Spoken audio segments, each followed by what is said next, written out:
ಓಂ ನಮೋ ಭಗವತೆ ವಾಸುದೇವಾಯ. ಓಂ ನಮೋ ಭಗವತೆ ವಾಸುದೇವಾಯ. ಓಂ ನಮೋ ಭಗವತೆ ವಾಸುದೇವಾಯ. ಓಂ ಸುರಭ್ಯೇ ನಮಃ. ಓಂ ಸುರಭ್ಯೇ ನಮಃ.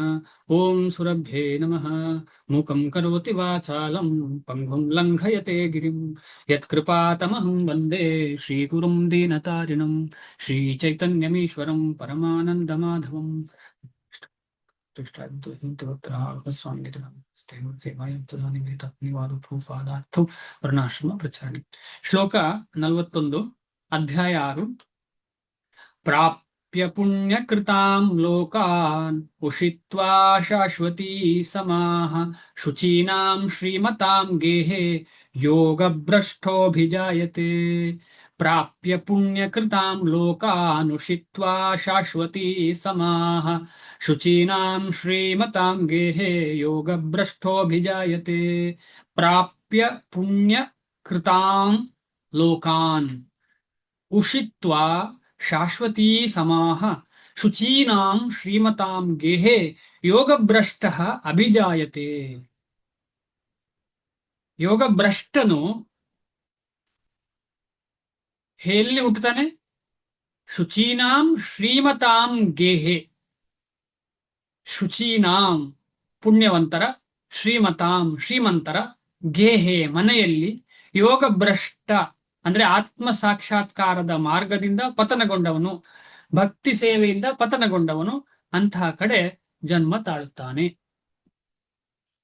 ಪ್ರಾಪ್ಯ ಪುಣ್ಯ ಕೃತಾಂ ಲೋಕಾನ್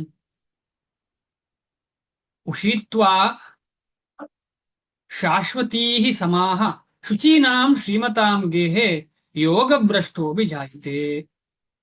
ಪ್ರಾಪ್ಯ ಪಡೆದ ಮೇಲೆ, ಪುಣ್ಯ ಕೃತಾಂ ಪುಣ್ಯ ಕಾರ್ಯಗಳನ್ನು ಆಚರಿಸಿದವರ, ಲೋಕಾನ್ ಲೋಕಗಳನ್ನು, ಉಷಿತ್ವ ವಾಸಿಸಿದ ನಂತರ, ಶಾಶ್ವತೀ ಅನೇಕ ಸಮಾಹ ವರ್ಷಗಳು, ಶುಚೀನಾಂ ಪುಣ್ಯವಂತರ, ಶ್ರೀಮತಾಂ ಶ್ರೀಮಂತರ, ಗೇಹೆ ಮನೆಯಲ್ಲಿ, ಯೋಗ ಭ್ರಷ್ಟ ಆತ್ಮ ಸಾಕ್ಷಾತ್ಕಾರ ಮಾರ್ಗದಿಂದ ಪತನಗೊಂಡವನು, ಅಭಿಜಾಯತೆ ಜನ್ಮ ತಾಳುತ್ತಾನೆ. ನೋಡಿ, ಇಲ್ಲಿ ತುಂಬಾ ಇಂಪಾರ್ಟೆಂಟು. ಶಾಶ್ವತಿ ಶಾಶ್ವತೀ ಅಂತ ಹೇಳುವಂಥದ್ದು. ಶಾಶ್ವತೀ ಅಂತ ಹೇಳಿದ್ರೆ ಶಾಶ್ವತ ಅಂತ ಅರ್ಥ ಅಲ್ಲ. ಇಲ್ಲಿ ಶಾಶ್ವತೀ ಅಂತ ಹೇಳಿದ್ರೆ ಅನೇಕ ಅಂತೇಳಿ ಅರ್ಥ. ಅಂದ್ರೆ ಪುಣ್ಯ ಕಾರ್ಯ ಮಾಡಿರ್ತಾನಲ್ಲ ಅವನು, ಅಂಥವನು ಪುಣ್ಯ ಪುಣ್ಯ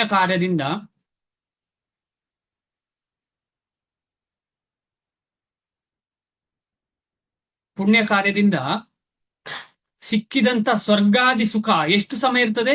ಪರ್ಮನೆಂಟ್ ಅಲ್ಲ, ಶಾಶ್ವತೀ ಅಂತ ಹೇಳಿದ್ರೆ ಅನೇಕ ವರ್ಷಗಳು ಅಲ್ಲಿ ವಾಸಿಸಿದ ನಂತರ ಏನಾಗ್ತದೆ? ಅವನು ಎಲ್ಲಿ ಹುಟ್ಟುತ್ತಾನೆ?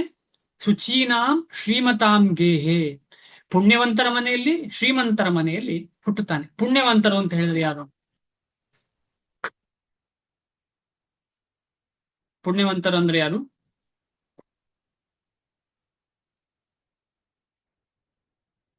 ಪುಣ್ಯವಂತರು ಒಳ್ಳೆ ಕರ್ಮಗಳನ್ನು ಮಾಡಿರೋರು. ಜನರಲಿ ಯಾರು? ಅದನ್ನು ಯಾರಿರ್ಬೋದು? ಅವರು ಅವ್ರ ಮನೆಗಳಲ್ಲಿ ಇನ್ನು ಆತ್ಮ ಸಾಕ್ಷಾತ್ಕಾರಕ್ಕೆ ಬೇಕಾದ ಎನ್ವಿರಾನ್ಮೆಂಟ್ ಇರುತ್ತೆ ಅವ್ರ ಮನೆಗಳಲ್ಲಿ. ಶ್ರೀಮಂತರ ಮನೆಯಲ್ಲಿ ಇರ್ಬೇಕು ಅನ್ನೋದೇನಿಲ್ಲ, ಭಕ್ತಿ ಇರ್ತದೆ ಅವ್ರ ಹತ್ರ, ಭಕ್ತಿ ಇರುತ್ತೆ ಅವ್ರ ಮನೆಗಳಲ್ಲಿ. ಇನ್ನು ಭಕ್ತಿ ಏನಿಲ್ಲ ಮಾತಾಜಿ, ಏನಿಲ್ಲ, ಗ್ಯಾರಂಟಿ ಏನಿಲ್ಲ. ಅಲ್ಲ, ಶ್ರೀಮಂತರ ಮನೆಯಲ್ಲಿ ಇರುದಿಲ್ಲ ಪ್ರಭು, ಅಲ್ಲಿಂದ ಬರುವಾಗ ಆಗಿರ್ಬೋದ. ಶ್ರೀಮಂತರ ಮನೆಯಲ್ಲಿ ಇರ್ಬೇಕು ಅನ್ನೋದೇನಿಲ್ಲ. ಪುಣ್ಯವಂತರ ಮನೆಯಲ್ಲಿಯೂ ಶ್ರೀಮಂತರ ಮನೆಯಲ್ಲಿಯೂ ಭಕ್ತಿ ಏನು ಶ್ಯೂರ್ ಇಲ್ಲ. ಅದಕ್ಕೋಸ್ಕರ ಇಲ್ಲಿ ಏನ್ ಅರ್ಥ ಮಾಡ್ಬೇಕು ಅಂತ ಹೇಳಿದ್ರೆ, ಇದು ಕೆಳಮಟ್ಟದ್ದು. ಭಕ್ತಿಯನ್ನು ಶ್ಯೂರ್ ಇಲ್ಲ ಪುಣ್ಯವಂತರ ಮನೆಯಲ್ಲಿ. ಈಗ ನಾವೆಲ್ಲ ಡಿಸ್ಕಷನ್ ಮಾಡೋಣ.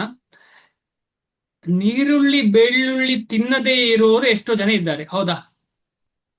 ಆಮೇಲೆ ಏನೂ ಪಾಪ ಕಾರ್ಯ ಮಾಡದವ್ರು ಎಷ್ಟೋ ಜನ ಇದ್ದಾರೆ, ಹೌದಾ? ಅವರಿಗೆ ಕೃಷ್ಣನೇ ಪರಮೋತ್ತಮ ಪರಮ ಪುರುಷ, ಭಕ್ತಿಯೇ ಪರಮೋನ್ನತ ಉದ್ದೇಶ ಅಂತ ಗೊತ್ತಿದೆಯಾ? ಪುಣ್ಯವಂತ ಏನು ಶ್ಯೂರಿಟಿ ಇಲ್ಲ. ನಮ್ಮ ಮನೆಯನ್ನೇ ಒಬ್ಸರ್ವ್ ಮಾಡುವ. ನಮ್ಮ ಮನೆಯನ್ನೇ ಒಬ್ಸರ್ವ್ ಮಾಡಿ. ಅವರಲ್ಲಿ ಕೆಲವರು ಒಳ್ಳೆಯವರು ಇರ್ತಾರೆ, ಎಷ್ಟು ಒಳ್ಳೆ ಬಿಹೇವಿಯರ್. ಆದ್ರೆ ಕೃಷ್ಣನ ಬಗ್ಗೆ ಹೇಳಿದ್ರೆ ನನಗೆ ಆಗಲ್ಲ ಅಂತ ಹೇಳ್ತಾರೆ, ಹೇಳಲ್ವಾ? ಪುಣ್ಯವಂತರವರು, ಅದರಲ್ಲಿ ಏನು ಸಂಶಯ ಇಲ್ಲ. ಅದೇ ರೀತಿಯಲ್ಲಿ ಶ್ರೀಮತಾಂ, ಶ್ರೀಮಂತರ ಈ ತರ ಮನೆಯಲ್ಲಿ ಹುಟ್ಟುತ್ತಾರೆ. ಆದ್ರೆ ಈ ತರ ಮನೆಯಲ್ಲಿ ಹುಟ್ಟಿದ್ರೆ ಏನು ಭಾಗ್ಯ ಅಂತ ಹೇಳಿದ್ರೆ, ಭಕ್ತಿ ಮಾಡ್ಲಿಕ್ಕೆ ಅವಕಾಶ ಸಿಕ್ಕಿದ್ರೆ, ಅಕಸ್ಮಾತ್ ಭಕ್ತರ ಭಕ್ತರ ಒಂದು ಸಂಘದಿಂದ ಆಗ್ಲಿ, ಈಗ ನಾವೆಲ್ಲ ಈಗ ಇಲ್ಲಿ ಇದ್ದೇವಲ್ಲ, ನಾವೆಲ್ಲರೂ ಇಲ್ಲಿ ಇದ್ದೇವೆ, ನಾವೆಲ್ಲ ಅನ್ಕೊಳ್ಬಹುದು ಪುಣ್ಯ ಮಾಡಿದ್ದೇವೆ ಎಲ್ಲ ಎಕ್ಸೆಟ್ರಾ. ಇಲ್ಲ, ನಾವು ಕಳೆದ ಜನ್ಮದಲ್ಲಿ ಭಕ್ತಿ ಮಾಡಿಯೇ ಮಾಡಿರ್ತೇವೆ, ಸ್ವಲ್ಪ ಆದ್ರೂ ಮಾಡಿರ್ತೇವೆ. ಈಗ ಸಡನ್ ಆಗಿ ನಾನು ಒಂದ್ಸಲ ಕೇಳಿದ್ದೇನೆ, ಯಾರಪ್ಪ, ವೃಂದಾವನದಲ್ಲಿ ವೃಂದಾವನದಲ್ಲಿ ಗುರುಕುಲ ಇದೆ, ಇಸ್ಕಾನ್ನದ್ದು ಗುರುಕುಲ ಇದೆ. ಅದರ ಪ್ರಿನ್ಸಿಪಾಲ್, ಅವ್ರ ಹೆಸರು ಮರ್ತೋಯ್ತು ನನಗೆ, ಪ್ರಿನ್ಸಿಪಾಲ್ ಹೇಳ್ತಾರಂತೆ, ನಂಗೆ ಹರೇ ಕೃಷ್ಣ ಮಹಾಮಂತ್ರ ಯಾರು ಹೇಳಲಿಲ್ಲ ಅಂತ ಹೇಳಿ, ಯಾರು ಹೇಳ್ಕೊಟ್ಟಿಲ್ಲ ನನಗೆ ಅಂತ ಹೇಳಿ. ಎಲ್ಲಿಯೂ ಕೂತಿರುವಾಗ ಹರೇ ಕೃಷ್ಣ ಮಹಾಮಂತ್ರದ ಶಬ್ದ ಅವರಿಗೆ ಬಿದ್ದು ಅದನ್ನೇ ಹಿಡ್ಕೊಂಡ್ರು ಅವರು ಅಂತ. ಯಾರು ಹೇಳ್ಕೊಟ್ಟಿಲ್ಲ ಅವರಿಗೆ ಫಸ್ಟಿಗೆ, ಆಮೇಲೆ ದೀಕ್ಷೆ ಸಿಕ್ಕಿತ್ತು, ಅದು ವಿಚಾರ ಬೇರೆ. ಅಂದ್ರೆ ಕೃಷ್ಣನೇ ಹುಡುಕಿಕೊಂಡು ಬರ್ತಾನೆ ನಮ್ಮ ಹತ್ರ. ಈಗ ನಾವೆಲ್ಲ ಅನ್ಕೊಳ್ತೇವೆ ಅವರನ್ನು ನಾವು ಕರ್ಕೊಂಡು ಬಂದ್ರಿ, ಇವರನ್ನು ನಾವು ಕರ್ಕೊಂಡು ಬಂದ್ವಿ ಅಂತ. ಇಲ್ಲ, ಕೃಷ್ಣನೇ ಕರ್ಕೊಂಡು ಬರುದು, ಕೃಷ್ಣನೇ ತೋರಿಸುದು ಇದನ್ನ. ಅಷ್ಟು ಇಂಪಾರ್ಟೆಂಟ್ ಈ ಭಕ್ತಿ ವಿಚಾರ. ಆದ ಕಾರಣ ಭಕ್ತಿಗೆ ಯಾವ ಕೂಡ ಬ್ರಾಹ್ಮಣ, ಕ್ಷತ್ರಿಯ, ವೈಶ್ಯ, ಪುಣ್ಯವಂತ, ಶ್ರೀಮಂತ ಏನು ಇಲ್ಲ, ಏನು ಇಲ್ಲ. ಆದ್ರೆ ಶುಚೀನಾಂ ಶ್ರೀಮತಾಂ ಗೇಹೆ, ಅಲ್ಲಿ ಹುಟ್ಟಿದ್ರೆ ಅವಕಾಶ ಜಾಸ್ತಿಯ ಸಂಭವ, ಪ್ರೊಬ್ಯಾಬಿಲಿಟಿ ಅಂತ ಹೇಳ್ತಾರೆ. ಪ್ರೊಬ್ಯಾಬಿಲಿಟಿ, ಅವಕಾಶ ಜಾಗ ಜಾಸ್ತಿ. ಈಗ ಉದಾಹರಣೆಗೆ, ತುಂಬಾ ಶ್ರೀಮಂತಿಕೆ ಇರುವವರಿಗೆ ಭಕ್ತಿ ಸಿಕ್ಕಿತು ಅಂತ ಇಟ್ಕೊಳ್ಳುವ, ಭಕ್ತಿ ಸಿಕ್ಕಿದ್ರೆ ಅವರು ಇನ್ನು ಅರ್ನ್ ಮಾಡೋ ಬಗ್ಗೆ ಚಿಂತನೆ ಮಾಡೋ ಅಗತ್ಯ ಇಲ್ಲ, ಇನ್ನು ಜಾಸ್ತಿ ಭಕ್ತಿ ಮಾಡಬಹುದು, ಸುಲಭ. ಆದರೆ ಶ್ರೀಮಂತ ಅಲ್ಲದವನಿಗೆ, ದೇಹ ನಿರ್ವಹಣೆಗೋಸ್ಕರ ಕೆಲಸ ಮಾಡ್ಲೇಬೇಕಾದವನಿಗೆ ಅಷ್ಟು ಸಮಯ ವ್ಯರ್ಥ ಆಯ್ತಲ್ಲ, ಅಷ್ಟು ಸಮಯ ವ್ಯರ್ಥ ಆಯ್ತು. ಆಮೇಲೆ ಶುಚೀನಾಮ್ ಅಂತ ಹೇಳಿದ್ರೆ ಪುಣ್ಯವಂತ ಅಥವಾ ಜ್ಞಾನವಂತ.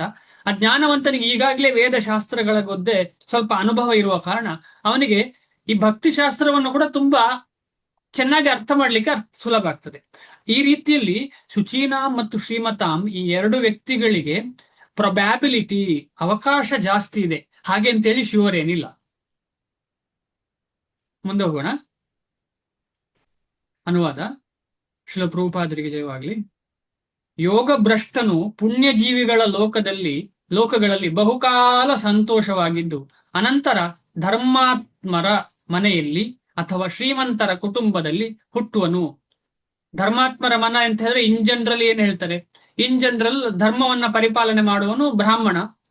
ಶ್ರೀಮಂತ ಅಂತ ಹೇಳಿದ್ರೆ ವೈಶ್ಯ, ಉದಾಹರಣೆ ಅಷ್ಟೇ. ವೈಶ್ಯನಾದವನು, ಬೇರೆ ಯಾರು ಕೂಡ ಶ್ರೀಮಂತ ಆಗಿರ್ಬೋದು, ಬೇರೆ ಯಾರು ಕೂಡ ಧರ್ಮಾತ್ಮರಾಗಿರ್ಬೋದು. ಆದ್ರೆ ಧರ್ಮಾತ್ಮ ಅಂತ ಹೇಳುವಾಗ ಮುಖ್ಯವಾಗಿ ಬ್ರಾಹ್ಮಣ ಬರ್ತಾನೆ, ಶ್ರೀಮಂತ ಅಂತ ಹೇಳುವಾಗ ಮುಖ್ಯವಾಗಿ ವೈಶ್ಯ ಬರ್ತಾನೆ. Business class. ಆಮೇಲೆ ದೇವರ ಬಗ್ಗೆ ನಂಬಿಕೆ ಇಟ್ಟು ದೇವರ ಕೈಂಕರ್ಯದಲ್ಲಿ ತೊಡಗಿದವರು ಧರ್ಮಾತ್ಮರು ಅಂತ ಹೇಳಿದ್ರೆ, ಅದನ್ನೇ ಕೈಂಕರ್ಯವಾಗಿ ತಗೊಂಡವರು. ಈ ರೀತಿಯ ಕುಟುಂಬದಲ್ಲಿ ಹುಟ್ಟುತ್ತಾರೆ ಅಂತ ಹೇಳಿ. ಯಶಸ್ಸನ್ನು ಸಾಧಿಸುವ ಯೋಗಿಗಳಲ್ಲಿ ಎರಡು ವರ್ಗಗಳು. ಹಾಗೆ ಅಂತ ಹೇಳಿ ಈ ಎರಡು ಕುಟುಂಬದಲ್ಲಿ ಹುಟ್ಟಿದವರೆಲ್ಲರೂ ಭಕ್ತರಾಗ್ತಾರೆ ಅಂತ ಖಂಡಿತ ಹೇಳಲಿಕ್ಕೆ ಸಾಧ್ಯವೇ ಇಲ್ಲ. ಎಷ್ಟು ವೈಶ್ಯರಾಗಿದ್ದಾರೆ, ಎಷ್ಟು ಬ್ರಾಹ್ಮಣರಾಗಿದ್ದಾರೆ, ಎಷ್ಟು ಕ್ಷತ್ರಿಯರಾಗಿದ್ದಾರೆ ಹೇಳಲಿಕ್ಕೆ ಸಾಧ್ಯ ಇಲ್ಲ. ಅದ ಕಾರಣ ಇದೆಲ್ಲ ಕ್ವಾಲಿಫಿಕೇಶನ್ ಅಲ್ಲ, ಆದ್ರೆ ಅವಕಾಶ ಜಾಸ್ತಿ ಇದೆ ಅಂತ ಹೇಳಿ ಅರ್ಥ ಆಯ್ತು ನಮ್ಗೆ. ಯಶಸ್ಸನ್ನು ಸಾಧಿಸುವ ಯೋಗಿಗಳಲ್ಲಿ ಎರಡು ವರ್ಗಗಳು. ಒಂದು ವರ್ಗದವರು ಅತ್ಯಲ್ಪ ಪ್ರಗತಿಯ ನಂತರ ಭ್ರಷ್ಟರಾದವರು.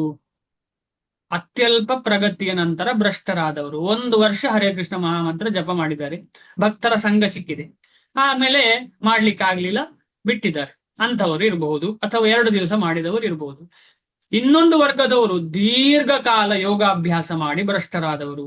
ದೀರ್ಘಕಾಲ 50 ವರ್ಷ, 60 ವರ್ಷ, 40 ವರ್ಷ ಇಷ್ಟೆಲ್ಲ ಮಾಡಿ ಭ್ರಷ್ಟರಾದವರು. ಸ್ವಲ್ಪ ಕಾಲ ಅಭ್ಯಾಸ ಮಾಡಿ ಭ್ರಷ್ಟನಾದ ಯೋಗಿಯು ಪುಣ್ಯಜೀವಿಗಳು ಪ್ರವೇಶಿಸಬಹುದಾದ ಉತ್ತಮ ಲೋಕಗಳಿಗೆ ಹೋಗುತ್ತಾನೆ. ಇದು ಯಾರಿಗೆ ಈ ಶ್ಲೋಕ? ಅಂಥವರಿಗೆ. ಅಲ್ಲಿ ಬಹುಕಾಲ ಇದ್ದ ನಂತರ ಅವನನ್ನು ಮತ್ತೆ ಈ ಲೋಕಕ್ಕೆ ಕಳಿಸಲಾಗುತ್ತದೆ. ಅವನು ಧರ್ಮಿಷ್ಠನಾದ ಬ್ರಾಹ್ಮಣನ ಅಥವಾ ವೈಷ್ಣವನ ಸಂಸಾರದಲ್ಲಾಗಲಿ, ಶ್ರೀಮಂತ ವರ್ತಕರ ಮನೆಯಲ್ಲಾಗಲಿ ಹುಟ್ಟುತ್ತಾನೆ. ಆದ ಕಾರಣ ಆತರ ಮನೆಯಲ್ಲಿ ಹುಟ್ಟಿದ್ರೆ ಆತರ ಸಂಸ್ಕಾರ ಸಿಗ್ತದೆ, ಅದರಲ್ಲೇನು ಸಂಶಯ ಇಲ್ಲ. ಇಲ್ಲಿ ಅಕಸ್ಮಾತ್ ವೈಷ್ಣವನ ಮನೆ, ಈಗ ಉದಾಹರಣೆಗೆ ಅನ್ನಪ್ರಾಶನ ಅಂತ ಇರ್ತದಲ್ವಾ. ವೈಷ್ಣವನ ಮನೆಯಲ್ಲಿ ಹುಟ್ಟಿದ್ರೆ ಅನ್ನಪ್ರಾಶನ ಏನ್ ಮಾಡ್ತಾರೆ, ಹೇಗೆ ಮಾಡ್ತಾರೆ, ಯಾರಿಗಾದ್ರೂ ಗೊತ್ತಾ? ಹರೇ ಕೃಷ್ಣ ಅಕಸ್ಮಾತ್ ಪ್ರಭು. ಬ್ರಾಹ್ಮಣನ ಮನೆಯಲ್ಲಿ ಅಂತಲೇ ಇಟ್ಕೊಳ್ಳೋಣ. ಬ್ರಾಹ್ಮಣನಾದವನು ನಿಜವಾಗಿ ವಿಷ್ಣು ಸಾಲಿಗ್ರಾಮನ ಪೂಜೆ ಮಾಡ್ಲೇಬೇಕು. ಅದ ಕಾರಣ ಅಲ್ಲಿ ಕೂಡ ಪ್ರಸಾದ ಸಿಗ್ತದೆ. ಬ್ರಾಹ್ಮಣ ಅಥವಾ ವೈಷ್ಣವನ ಸಂಸಾರದಲ್ಲಿ ಹುಟ್ಟಿದ ಒಂದು ಮಗುವಿಗೆ ಅನ್ನಪ್ರಾಶನ ಹೇಗೆ ಮಾಡ್ತಾರೆ? ಫಸ್ಟ್ ಆಹಾರ, ತಾಯಿಯ ಹಾಲು ಬಿಟ್ಟ ಮೇಲೆ ಫಸ್ಟ್ ಆಹಾರ ಹೇಗೆ ಮಾಡ್ತಾರೆ? ಪ್ರಸಾದ ಪ್ರಭುಜಿ. ಪ್ರಸಾದ ವೈಷ್ಣವನ ಮನೆಯಲ್ಲಿ. ಬೇರೆ ಕಡೆ ಏನ್ ಕೊಡ್ತಾರೆ? ಉದಾಹರಣೆಗೆ ಬೇರೆ ವಿದೇಶದಲ್ಲಿ ಹುಟ್ಟಿದ ಮಗುವಿಗೆ ಏನ್ ಕೊಡ್ತಾರೆ ಫಸ್ಟಿಗೆ? ಯಾರಿಗೊತ್ತು? ಮಾಂಸದ ತುಂಡು ಕೂಡ ಕೊಡ್ಬೋದು, ಮೊಟ್ಟೆ ಕೂಡ ಕೊಡ್ಬೋದು, ಏನು ಸಹ ಕೊಡ್ಬೋದು ಅವರು, ನನಗೆ ಗೊತ್ತಿಲ್ಲ. ಒಂದು ಯೋಚನೆ ಅಷ್ಟೇ. ಏನು ಬೇಕಿದ್ರು ಕೊಡ್ಬೋದು. ಅದೇನು ರೂಲ್ಸ್ ಅಂಡ್ ರೆಗ್ಯುಲೇಷನ್ ಉಂಟಾ? ಇಲ್ಲ. ಬ್ರಾಹ್ಮಣ ಮತ್ತು ವೈಷ್ಣವನಲ್ಲಿ ಕಲ್ಚರ್ ಇದೆ, ಆ ಕಲ್ಚರ್ ಹೆಲ್ಪ್ ಆಗ್ತದೆ. ಹಾಗೆಂತೇಳಿ ಶೂರ್ ಏನಿಲ್ಲ. ವೈಷ್ಣವನ ಮನೆಯಲ್ಲಿ ಹುಟ್ಟಿದವನೆಲ್ಲ ಸೀರಿಯಸ್ ಆಗಿ ವೈಷ್ಣವನಾಗ್ತಾನೆ ಅಂತೇನು ಶೂರ್ ಇಲ್ಲ. ಆದ್ರೆ ಅಪರ್ಚುನಿಟಿ. ಬ್ರಾಹ್ಮಣ ಮನೆಯಲ್ಲಿ ಆದ್ರೂ ಅಷ್ಟೇ, ಶ್ರೀಮಂತ ವರ್ತಕರ ಮನೆಯಲ್ಲಾಗಲಿ ಹುಟ್ಟುತ್ತಾನೆ. ಅಂದ್ರೆ ಇಲ್ಲಿ ಕಾಷನ್ ಏನು? ಕಾಷನ್ ಏನು? ತ್ಯಕ್ತ್ವಾ ಸ್ವಧರ್ಮಂ ಚರಣಾಂಬುಜಂ ಹರೇರ್ ಭಜನ್ ಅಪಕ್ವೋತ ತಥೋ ಯಥೋ ತಥೋ ಯದಿ. ಯದಿ ಯದಿ ಅಂತ ಹೇಳಿದ್ರೆ ಆದರೆ ಅಂತ ಹೇಳಿ ನಾವು ನಿನ್ನೆ ಕ್ಲಾಸಲ್ಲಿ ಡಿಸ್ಕಷನ್ ಮಾಡಿದ್ದೇವೆ. ಪರ್ಫೆಕ್ಷನ್ ಸಿಗದೆ ಹೋದರೆ, ಆ ಹೋದರೆ ಅಂತ ಹೇಳೋದಕ್ಕೆ ನಾವು ಹೋಗ್ಲಿಕ್ಕೆ ಪ್ರಯತ್ನವೇ ಪಡಬಾರದು. ಪರ್ಫೆಕ್ಷನ್ಗೆ ಪ್ರಯತ್ನ ಪಡಬೇಕು. ಅಕಸ್ಮಾತ್ ಹೋದ್ರೆ ಏನಾಗ್ತದೆ ಅಂತ ಹೇಳ್ತಾ ಇದ್ದಾರೆ ಭಗವಂತ. ಅಕಸ್ಮಾತ್ ಪರ್ಫೆಕ್ಷನ್ ಆಗ್ಲಿಲ್ಲ ಅಂದ್ರೆ ಅದೇ ಇಂಪಾರ್ಟೆಂಟ್ ಅಲ್ಲ. ನಾವು ಪರ್ಚೇಸ್ ಮಾಡ್ಲಿಕ್ಕೆ ಹೋಗುದು ವಾಷಿಂಗ್ ಮಿಷನ್, ನಾವು ವಾಷಿಂಗ್ ಮಿಷನ್ ಜೊತೆ ಸಿಗುವಂತ ಚಿಕ್ಕ ಯಾವುದೋ ಒಂದು ಸಾಮಗ್ರಿ, ಉದಾಹರಣೆಗೆ ಬ್ಲೆಂಡರ್ ಏನ್ ಹೇಳ್ತಾರೆ ಅದಕ್ಕೆ, ಮಜ್ಜಿಗೆ ಕಡಿಯುವ ಮೊಸರು ಕಡಿಯುವ ಮೆಷಿನ್ ಸಿಗ್ತದೆ ಅಂತ ಇಟ್ಕೊಳ್ಳುವ, ಈ ತರ ಡ್ರ ಮಾಡುವಂಥದ್ದು. ನಾವು ಅದನ್ನು ಕೊಂಡ್ಕೊಳ್ಳಿಕ್ಕೆ ಹೋಗುದಾ, ಇಲ್ಲ ಇದನ್ನು ಕೊಂಡ್ಕೊಳ್ಳಿಕ್ಕೆ ಹೋಗುದಾ? ಮುಖ್ಯವಾಗಿ ಇದನ್ನು ಕೊಂಡೋಗ್ಕೊಳ್ಳಿಕ್ಕೆ ಹೋಗುದು. ಅದೇ ರೀತಿಯಲ್ಲಿ ನಾವು ಸ್ವರ್ಗಕ್ಕೆ ಹೋಗ್ಲಿಕ್ಕೆ ಭಕ್ತಿ ಮಾಡಬಾರ್ದು. ಸ್ವರ್ಗಕ್ಕೆ ಹೋಗ್ಲಿಕ್ಕೆ ಭಕ್ತಿ ಮಾಡಿದ್ರೆ ಖಂಡಿತವಾಗಿ ಅದನ್ನು ಕೃಷ್ಣ ಕೊಟ್ರೆ ಆಮೇಲೆ ನಾವು ಹೀಗೆ ಹುಟ್ಟಬೇಕಾಗ್ತದೆ. ಹೀಗೆ ಹುಟ್ಟಿದ್ರೆ ಏನಾಗ್ತದೆ? ನಮಗೆ ನಿಜವಾದ ಉದ್ದೇಶ ಕೃಷ್ಣನ ಪ್ರಾಪ್ತಿಗೆ ಆಗುದೇ ಇಲ್ಲ. ವಾಷಿಂಗ್ ಮಿಷನ್ಗೆ ಹೋಗ್ಲಿಕ್ಕೆ ಸಾಧ್ಯವೇ ಇಲ್ಲ. ಅದು ಬೇಡ ನಂಗೆ ಅಂತ ಹೇಳಿದಾಗ ಆಯ್ತು, ಹೋಗಿ ಅದಕ್ಕೆ ಹಣ ಜಾಸ್ತಿ, ಬರೀ ಮಿಕ್ಸಿ ತಗೊಂಡು ಬರ್ತೇನೆ ಅಂತ ಹೇಳಿ. ಉದ್ದೇಶ ಯಾವುದೋ ಹೋದ್ದೇನಕ್ಕೋ ಆಗೋದೇನೋ. ನಾವೇ ಎಷ್ಟೋ ಸಲ ಆಗ್ತದೆ, ಅಂಗಡಿಗೆ ಏನೋ ಉದ್ದೇಶಕ್ಕೆ ಹೋಗಿರ್ತೇವೆ, ಆಮೇಲೆ ಬರುವಾಗ ಏನೋ ತಗೊಂಡು ಬಂದಿರ್ತೇವೆ. ಹಾಗೆ ಆಗ್ಬಾರ್ದು. ಈ ಭಕ್ತಿ ಪಥದಲ್ಲಿ ನಮಗೆ ನಮ್ಮ ಉದ್ದೇಶ ಕ್ಲಿಯರ್ ಆಗಿರ್ಬೇಕು, ಏಕತತ್ವ ಆಗಿರ್ಬೇಕು, ಕೃಷ್ಣಂ ಏಕಂ ಶರಣಂ ಆಗಿರ್ಬೇಕು. ಬೇರೆ ಎಲ್ಲಿಗೂ ಹೋಗುವಂತ ಉದ್ದೇಶ ಇರಬಾರ್ದು, ಬೇರೆ ಯಾರ ಕಾಲು ಸೈಡ್ ಇರಬಾರ್ದು. 6ನೇ ಕ್ಯಾಂಟದಲ್ಲಿ ಹೇಳ್ತಾರೆ, ಈಗ ಒಂದು ದೊಡ್ಡ ಸಮುದ್ರವನ್ನ ಈಜಲಿಕ್ಕೆ ಒಬ್ಬ ವ್ಯಕ್ತಿಗೆ ಸಾಧ್ಯ ಇಲ್ಲ ಖಂಡಿತವಾಗಿ. ಹೇಗೆ ಅವ ಹೊರಗೆ ಬರಬಲ್ಲ? ಅವನು ನಾಯಿಯ ಬೀಲವನ್ನು ಹಿಡಿದು ಈಜಲಿಕ್ಕೆ ಸಾಧ್ಯವಾ? ನಾಯಿಯ ಬೀಲವನ್ನು ಹಿಡಿದು ಈಜಲಿಕ್ಕೆ ಸಾಧ್ಯವಾ? ಹೊರಗೆ ಸಮುದ್ರವನ್ನ ಈ ದಡದಿಂದ ಆ ದಡಕ್ಕೆ ತಲುಪಲಿಕ್ಕೆ ಸಾಧ್ಯವಾ? ನಾಯಿಯೇ ತಲುಪುದಿಲ್ಲ, ಈ ನಾಯಿಯ ಬೀಲವನ್ನು ಹಿಡಿದ್ರೆ ಹೇಗೆ ಸಾಧ್ಯ? ನಿಮಗೆ ಇದರ ಗೂಢಾರ್ಥ ಅರ್ಥ ಆಯ್ತು ಅಂತ ಅನ್ಕೊಳ್ತೇನೆ. ಇದು ಶ್ರೀಲ ಪ್ರಭುಪಾದರ ಅಥವಾ ಶ್ರೀಮದ್ ಭಾಗವತದಲ್ಲಿ ಇದು ಚಂದ ಮಾಡಿ 6ನೇ ಕ್ಯಾಂಟದಲ್ಲಿ 6ನೇ ಸ್ಕಂದದಲ್ಲಿ ವಿವರಿಸಿದ್ದಾರೆ. ಅಂದ್ರೆ ಬೇರೆ ಯಾರಿಗೂ ಶರಣಾಗಬಾರದು. ಯಾಕೆಂದ್ರೆ ಎಲ್ಲರೂ ನಮ್ಮ ಹಾಗೆ ಸ್ವಲ್ಪ ಆಚೆ ಈಚೆ ಅಷ್ಟೇ, ಸ್ವಲ್ಪ ಆಚೆ ಈಚೆ. ಆದ ಕಾರಣ ನಾವು ಒಬ್ಬರನ್ನೇ ಇಡಬೇಕು. ಯಾರನ್ನು? ಕೃಷ್ಣ. ಕೃಷ್ಣನನ್ನು, ಪರಮಾತ್ಮ. ಕೃಷ್ಣನನ್ನು ಮಾತ್ರ, ಪರಮಾತ್ಮನನ್ನು ಅಲ್ಲ, ಕೃಷ್ಣನನ್ನು ಮಾತ್ರ ಗಟ್ಟಿ ಹಿಡಿಬೇಕು ನಾವು. ಕೃಷ್ಣನನ್ನು ಗಟ್ಟಿ ಹಿಡಿದ್ರೆ, ಯಾಕೆ ಅಂತ ಹೇಳಿದ್ರೆ ಆಗ ಈ ದೋಣಿ ಅಥವಾ ಏನ್ ಹೇಳ್ತಾರೆ ಅದಕ್ಕೆ, ಒಂದು ಶ್ಲೋಕ ಇದೆ ಅದರಲ್ಲಿ, ಈ ಸಂಸಾರ ಸಾಗರ ಅಂತ ಹೇಳಿದ್ರೆ ದೊಡ್ಡ ಸಾಗರ. ಆದ್ರೆ ಭಗವಂತನ ಕೃಪೆ ಇದ್ರೆ ಒಂದು ಕರು ಅಂದ್ರೆ ಗೊತ್ತಾಯ್ತಲ್ಲ, ಕರು ಕಾಲ ಅಚ್ಚಿನಲ್ಲಿ ಎಷ್ಟು ನೀರು ನಿಲ್ತದೆ ಅಷ್ಟು ಚಿಕ್ಕದಾಗಿ ಬಿಡ್ತದೆ ಸಂಸಾರ. ನಮ್ಮ ದುಃಖ ಸಾಗರ ಎಲ್ಲ ಚಿಕ್ಕದಾಗ್ತದೆ. ಈ ಶ್ಲೋಕ ಯಾರಿಗಾದ್ರೂ ನೆನಪಿದ್ಯಾ? ಯಾರಿಗಾದ್ರೂ ಗೊತ್ತಾ? ಧ್ಯಾನ ಶ್ಲೋಕದಲ್ಲಿ ಉಂಟು, 8 ಶ್ಲೋಕದಲ್ಲಿ ಒಂದು ಶ್ಲೋಕ ಉಂಟು, ಧ್ಯಾನ ಶ್ಲೋಕ. ಇಲ್ಲ, ಇದು ಶ್ರೀಮದ್ ಭಾಗವತದ ಶ್ಲೋಕ. ಶ್ರೀಮದ್ ಭಾಗವತದ ಶ್ಲೋಕ ನೆನಪು ಬರ್ತಾ ಇಲ್ಲ. ಪದಂ ಪದಂ ದ್ವಿಪದಂ ನ ತೇಷಾಂ ಅಂತ ಲಾಸ್ಟ್ ಲೈನ್. ಪದಂ ಪದಂ ದ್ವಿಪದಂ ನ ತೇಷಾಂ. ಯಾರು ಭಗವಂತನ ದಾಸರಾಗಿದ್ದಾರೆ ಭಗವಂತನ ಸೇವೆಯಲ್ಲೇ ಸಂಪೂರ್ಣವಾಗಿ ತೊಡಗಿದ್ದಾರೆ. ಅವರಿಗೆ ಭಯವೇ ಇಲ್ಲ. ಪದ ಪದ ಅಂದ್ರೆ ಒಂದೊಂದು ಸ್ಟೆಪ್ ಅಲ್ಲಿ ಕೂಡ ಇಲ್ಲಾದ್ರೆ ಭಯವೇ ನಮಗೆ. ಆದ್ರೆ ಭಕ್ತರಿಗೆ ಆ ಭಯವೇ ಇಲ್ಲ, ಯಾಕಂದ್ರೆ ಎಲ್ಲ ಕಡೆ ಕೃಷ್ಣನೇ. ಈಗ ಉದಾಹರಣೆಗೆ ಆಗ ಹೇಳಿದ್ದ ಹಾಗೆ ನಿದ್ದೆಯಿಂದ ಎದ್ದವ ಏನ್ ಮಾಡ್ತಾನೆ? ಪುನಃ ನಿನ್ನೆ ಮಾಡಿದ ಕೆಲಸವೇ ಮಾಡ್ತಾನೆ. ಅಂದ್ರೆ ಈಗ ಭಕ್ತಿ ಮಾಡ್ತಾ ಇದ್ದವ ಸಾವಿನ ನಂತರ ಏನ್ ಮಾಡ್ತಾನೆ? ಭಕ್ತಿಯನ್ನೇ ಮಾಡ್ತಾನೆ. ಸಾವು ಅಂತ ಹೇಳುದು ಇಲ್ಲಿ ನಿದ್ದೆ ಮಾಡಿದ ಹಾಗೆ. ಭಯ ಪಡುವ ಅಗತ್ಯ ಇಲ್ಲ. ಈಗ ರಾತ್ರಿ ಮಲಗುವಾಗ ನಾವು ಸಾಯ್ತೇವೆ ಅಂತ ಹೇಳಿ ಮಲಗಿದ್ರೆ ನಿದ್ದೆ ಬರ್ತದ?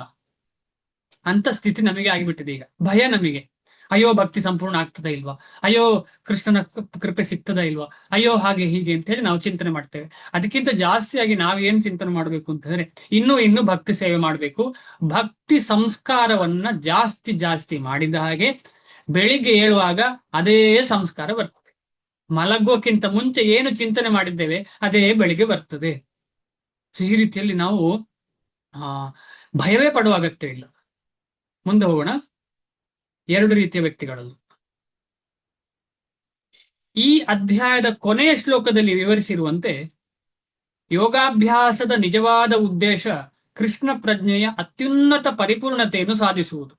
ಆದರೆ ಇಷ್ಟರ ಮಟ್ಟಿಗೆ ಪಟ್ಟು ಹಿಡಿದು ಶ್ರಮ ಪಡದೆ ಇರುವವರಿಗೆ ಮತ್ತು ಐಹಿಕ ಪ್ರಲೋಭನೆಗಳ ದೆಸೆಯಿಂದ ವಿಫಲರಾಗುವವರಿಗೆ ಭಗವಂತನ ಕೃಪೆಯಿಂದ ತಮ್ಮ ಐಹಿಕ ಪ್ರವೃತ್ತಿಗಳನ್ನು ಸಂಪೂರ್ಣವಾಗಿ ಬಳಸಿಕೊಳ್ಳಲು ಅವಕಾಶವು ಲಭ್ಯವಾಗುತ್ತದೆ. ನೋಡಿ ಎಷ್ಟು ಕೃಪಾಳು ಭಗವಂತ ಹೇಳಿ. ಪರ್ಫೆಕ್ಟ್ ಆದವರಿಗೆ ಖಂಡಿತ ಕೃಷ್ಣ ಪ್ರಾಪ್ತಿ ಆಗ್ತದೆ. ಪರ್ಫೆಕ್ಟ್ ಆಗದವರ ಹಿಂದೆ ಹಿಂದೆ ಕೃಷ್ಣ ಬರ್ತಾ ಇರ್ತಾನೆ. ಕೃಷ್ಣ ಜೊತೆಯಲ್ಲೇ ಇರ್ತಾನೆ, ಬರ್ತಾ ಇರ್ತಾನೆ. ಆ ಅವಕಾಶ ಕೊಡ್ತಾನೆ ಭಗವಂತ. ಭಕ್ತರ ಸಂಘ ಮಾಡುವಂತಹ ಅವಕಾಶ ಸಿಗ್ತದೆ ನಮಗೆ. ಭಗವದ್ಗೀತೆ ಓದುವಂತಹ ಅವಕಾಶ ಸಿಗ್ತದೆ. ಇದನ್ನು ಯಾರು ಕೊಡುವಂಥದ್ದು? ಭಕ್ತ ಕೊಡುವಂಥದ್ದು. ಭಕ್ತ ಎಲ್ಲಿಂದ ಸಿಕ್ಕಿತು? ಭಗವಂತನ ಒಂದು ಕೃಪೆಯಿಂದ ಭಕ್ತನಿಗೆ ಸಿಗ್ತದೆ ಇದು. ಯಾಕಂದ್ರೆ ಭಕ್ತ ಅಂತ ಹೇಳುವವನು ಸಂಪೂರ್ಣವಾಗಿ ಭಗವಂತನಲ್ಲೇ ಭರವಸೆ ಇಟ್ಕೊಂಡವ, ಅವನು ಕೊಡ್ತಾನೆ. ಆಗ ಈ ರೀತಿಯಲ್ಲಿ ನಮಗೆ ಏನ್ ಅರ್ಥ ಆಗ್ತದೆ ಅಂತ ಹೇಳಿದ್ರೆ, ಭಕ್ತಿ ಮೂಲ ಭಕ್ತಿಯೇ. ಭಕ್ತಿಯ ಮೂಲ ಪುಣ್ಯ ಅಲ್ಲ, ಯಾವುದೂ ಅಲ್ಲ. ನಾವು ಏನೇ ಪುಣ್ಯ ಮಾಡಿದರೂ ಕೂಡ ಭಕ್ತಿ ಸಿಗ್ತದೆ ಅಂತ ಹೇಳಿಕ್ ಸಾಧ್ಯ ಇಲ್ಲ. ಆದ್ರೆ ಇಲ್ಲಿ ಏನ್ ಹೇಳ್ತಿದ್ದಾರೆ ಅಂತ ಹೇಳಿ, ಅಕಸ್ಮಾತ್ ಬಿದ್ದು ಹೋದರೆ ಭಕ್ತಿ ಸಿಗಲಿಕ್ಕೆ ಅವಕಾಶ ಇರುವಂತ ಫ್ಯಾಮಿಲಿಯಲ್ಲಿ ಹುಟ್ಟುತ್ತಾನೆ ಅಂದ್ರೆ ಅಂತಹ ಪರಿಸ್ಥಿತಿಯಲ್ಲಿ ಅವನು ಹುಟ್ಟಿದವನಿಗೆ ಖಂಡಿತವಾಗಿ ಭಕ್ತಿ ಸಿಗ್ತದೆ ಅಂತ ಅರ್ಥ.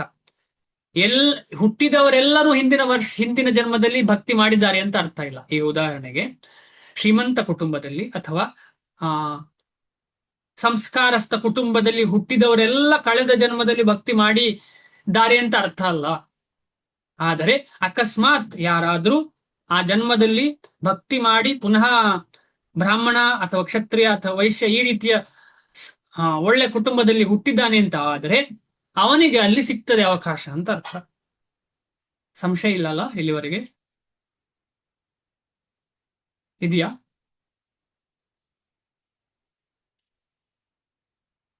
ಯಾರಾದ್ರೂ ಹೇಳ್ತೀರಾ ಏನು ಹೇಳಿದೆ ಅಂತ ಹೇಳಿ? ಈಗ ಪ್ರಭು, ಆ ಅವಕಾಶ ನಾವು ಬಳಸ್ಕೋಬಹುದು, ಬಳಸ್ಕೊಳ್ದೇನು ಇರ್ಬೋದಾ ಪ್ರಭು? ಇಲ್ಲ, ಕೃಷ್ಣ ಭಕ್ತಿ ಹಿಂದಿನ ಜನ್ಮದಲ್ಲಿ ಮಾಡಿದವನು ಬಳಸ್ತಾನೆ. ಯಾಕಂದ್ರೆ ಅವನಿಗೆ ಈಗಾಗಲೇ ಸಂಸ್ಕಾರ ಇದೆ. ಅದು ಸಂಸ್ಕಾರ ಈಗಾಗಲೇ ಇದ್ದ ಕಾರಣ ಅವನು ಖಂಡಿತವಾಗಿ ಮಾಡ್ತಾನೆ. ಅಕಸ್ಮಾತ್ ಯಾರಾದ್ರೂ ಮಾಡ್ಲಿಲ್ಲ ಅಂದ್ರೆ ಅವನಿಗೆ ಸಂಸ್ಕಾರ ಇರ್ಲಿಲ್ಲ ಅಂತ ಅರ್ಥ. ಅಲ್ಲ ಪ್ರಭುಜಿ, ಈಗ ಸ್ವಲ್ಪ ಭಕ್ತಿ ಮಾಡಿದ್ದ, ಅವ್ನ್ ದೊಡ್ಡ ಶ್ರೀಮಂತರ ಮನೇಲಿ ಹುಟ್ಟಿದ್ರೆ ಅವನಿಗೆ ಭಕ್ತಿ ಮಾಡ್ಬೇಕಂತಾನೆ ಅನ್ಸುದಿಲ್ಲ ಅಲ್ಲ? ಅವನು ಆರಾಮಾಗಿ ಅದ್ರಲ್ಲಿ ಅಲ್ಲ, ಗೊತ್ತಿಲ್ಲ. ಆದ್ರೆ ಯಾರು ಭಕ್ತಿ ಮಾಡಿದರೆ ಅವನು ಮಾಡ್ತಾನೆ ಅಂತ ಅರ್ಥ ಇದ್ರದ್ದು. ಈಗ ಮಾಡ್ಲಿಕ್ಕೆ ಇಲ್ಲ ಅಂತ ಹೇಳಿದ ಅವನು ಮಾಡಿಲ್ಲದೆ ಇರಬಹುದು, ನಮಗೆ ಗೊತ್ತಿಲ್ಲ ಅಲ್ಲ. ಅಲ್ಲ ಪ್ರಭು, ಈಗ ಶ್ರೀಮಂತರ ಮನೆಯಲ್ಲಿ ಹುಟ್ಟಿರೋರು ಅವ್ರ ಪುಣ್ಯದಿಂದಾನೇ ತಾನೇ ಶ್ರೀಮಂತರ ಮನೆಯಲ್ಲಿ ಹುಟ್ಟಿರ್ತಾರೆ. ಅಲ್ಲ, ಪುಣ್ಯದಲ್ಲಿ ಇದ್ದವರು ಕೂಡ ಹುಟ್ಟುತ್ತಾರೆ, ಪುಣ್ಯ ಇಲ್ಲದೆ ಈ ರೀತಿ ಭಕ್ತಿ ಮಾಡಿದವರು ಸಹ ಹುಟ್ಟುತ್ತಾರೆ ಅಂತ. ಭಕ್ತಿ ಪಥದಲ್ಲಿ ಸಂಪೂರ್ಣ ಆಗದವರು, ಭಕ್ತಿ ಪಥದಲ್ಲಿ ಇದ್ದವನು ಏನೋ ತಪ್ಪು ಮಾಡಿದವನು ಕೂಡ ಪುಣ್ಯದ ಜೀವನದ ಪುಣ್ಯ ಸಿಗ್ತದೆ, ಪಾಪಕ್ಕೆ ಹೋಗುದಿಲ್ಲ ಅಂತ. ಇಂತಹ ಕುಟುಂಬದಲ್ಲಿ 2 ರೀತಿಯ ವ್ಯಕ್ತಿಗಳು ಜನ್ಮ ತಾಳ್ತಾರೆ. ಒಂದು ಸರಿ ಪುಣ್ಯ ಮಾಡಿದವರು, ಪುಣ್ಯ ಮಾಡಿ ಸ್ವರ್ಗಕ್ಕೆ ಹೋದವರು. ಇನ್ನೊಬ್ಬರು ಭಕ್ತಿ ಮಾಡಿ ಜೊತೆಗೆ ಏನೋ ಪಾಪ ಮಾಡಿದವರು. ಪಾಪ ಅಂದ್ರೆ ಏನು? ಇಂದ್ರಿಯ ಸುಖ ಏನೋ ತಪ್ಪು ಕಾರ್ಯ ಮಾಡಿದವರು. 2 ರೀತಿಯವರು ಹೋಗ್ತಾರೆ. ಆದ ಕಾರಣ ನಾವು ಎಸರ್ಟೈನ್ ಆಗಿ ಇವರೂ ಭಕ್ತರು ಅಂತ ಹೇಳಿಕ್ ಸಾಧ್ಯ ಇಲ್ಲ ಅಲ್ಲಿ.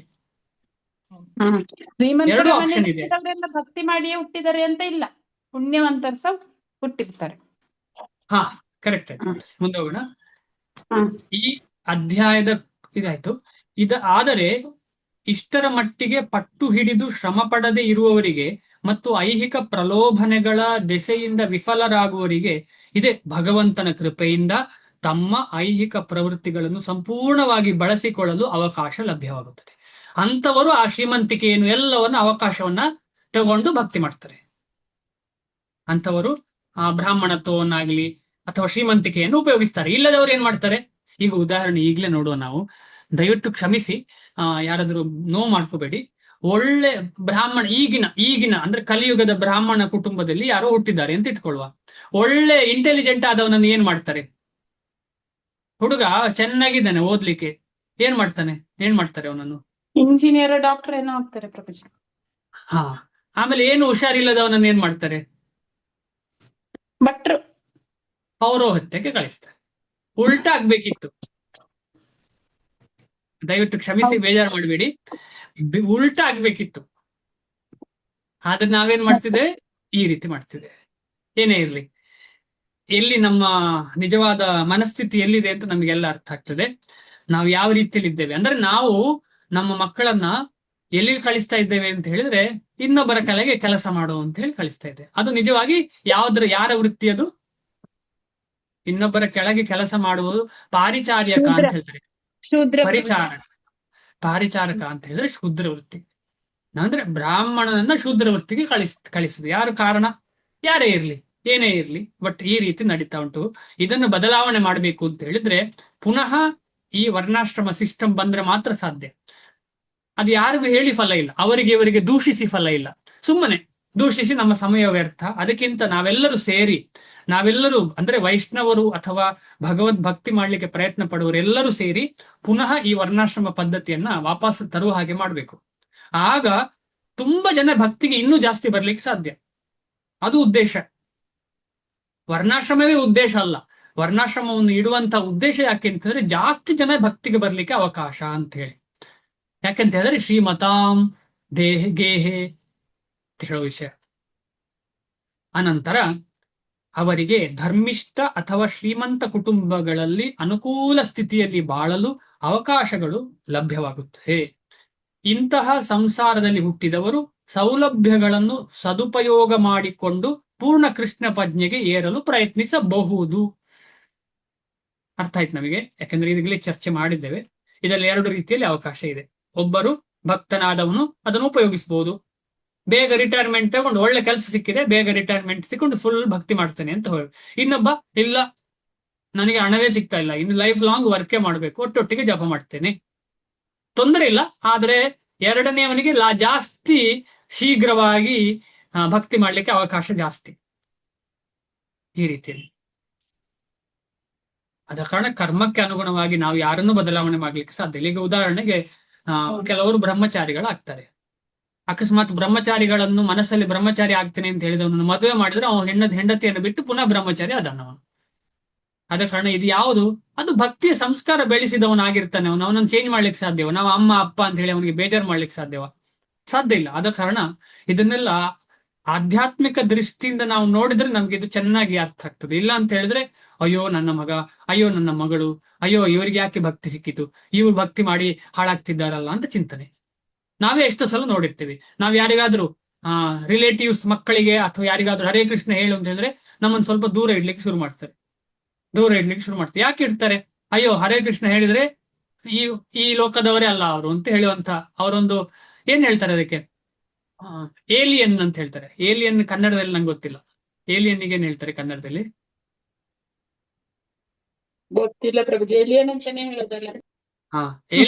ಏಲಿಯನ್ ತರ ನಮ್ಮನ್ನು ನೋಡ್ತಾರೆ. ಯಾಕೆ ಹಾಗೆ ನೋಡ್ತಾರೆ ಅಂದ್ರೆ ಭಯ.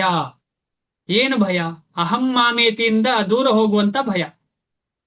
ನಾವೆಲ್ಲರೂ ಅದರಲ್ಲಿ ಸಿಕ್ಕಾಕೊಂಡಿದ್ದೇವೆ. ಅಹಂ ಮಾಮೇತಿಯಲ್ಲಿ ಸಿಕ್ಕಾಕೊಂಡ ಕಾರಣ ಅದರಿಂದ ದೂರ ತಗೊಂಡು ಹೋಗುವಂತ ಅಯಸ್ಕಾಂತ ಇದು ಕೃಷ್ಣ ಪ್ರಜ್ಞೆ ಅಂತ ಹೇಳುವಂಥದ್ದು.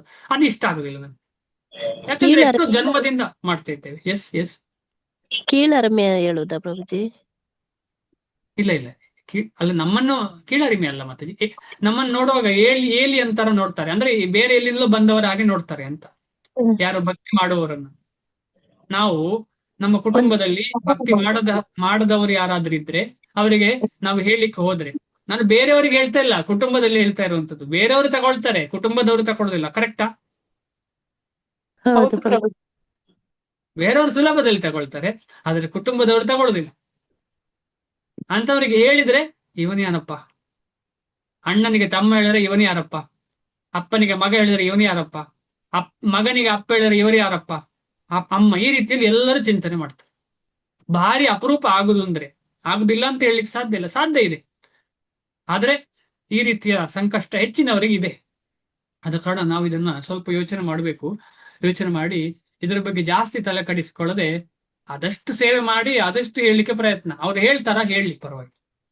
ಯಾವತ್ತು ನಾವು ಅದನ್ನ ಹೃದಯಕ್ಕೆ ತಗೊಳ್ಬಾರ್ದು. ಅಕಸ್ಮಾತ್ ನಾವು ಪ್ರೀಚಿಂಗ್ ಮಾಡುವಾಗ ನಮಗೆ ಏನಾದ್ರೂ ನೋವು ಆಯ್ತು ಅಂತ ಇಟ್ಕೊಳ್ಳುವ, ನಮ್ಮ ಮನೆಯವರಿಗೆ ಪ್ರೀಚಿಂಗ್ ಮಾಡೋದಾಗ್ಲಿ, ಯಾರಿಗೋ ಪ್ರೀಚಿಂಗ್ ಮಾಡೋದಾಗ್ಲಿ, ಕೃಷ್ಣನ ಬಗ್ಗೆ ಯಾರಿಗೂ ಹೇಳುದು ಅಂತ, ಆಗ ಖಂಡಿತವಾಗಿ ನಮ್ಗೆ ಏನೋ ಅವ್ರು ಹೇಳ್ತಾರೆ. ಅದನ್ನು ನಾವು ಹೃದಯಕ್ಕೆ ತಕೊಳ್ಳೇಬಾರ್ದು, ಅದನ್ನು ಮರ್ತು ಬಿಡ್ಬೇಕು. ಅದು ಅಗತ್ಯ ಇಲ್ಲದ ವಿಷಯ. ಯಾಕೆಂದ್ರೆ ಕರ್ಮಕ್ಕೆ ಅನುಗುಣವಾಗಿ ಅವ್ರು ಮಾತಾಡ್ತಿದ್ದಾರೆ, ಅದ್ರಲ್ಲಿ ಏನು ತಪ್ಪಿಲ್ಲ. ನಾವು ಕೂಡ ಹಾಗೆ ಮಾತಾಡಿದ್ದೇವೆ. ಯಾರೋ ಭಕ್ತರು ಬರುವಾಗ ನಾವು ಸಹ ಅದೇ ರೀತಿಯಲ್ಲಿ ಮಾತಾಡಿರ್ತೇವೆ. ಈ ಜನ್ಮ ಇಲ್ಲ ಅಂದ್ರೆ ಹಿಂದಿನ ಜನ್ಮದಲ್ಲಿ ಆದ್ರೂ ಮಾತಾಡಿರ್ತೇವೆ. ಆದ ಕಾರಣ ಇದು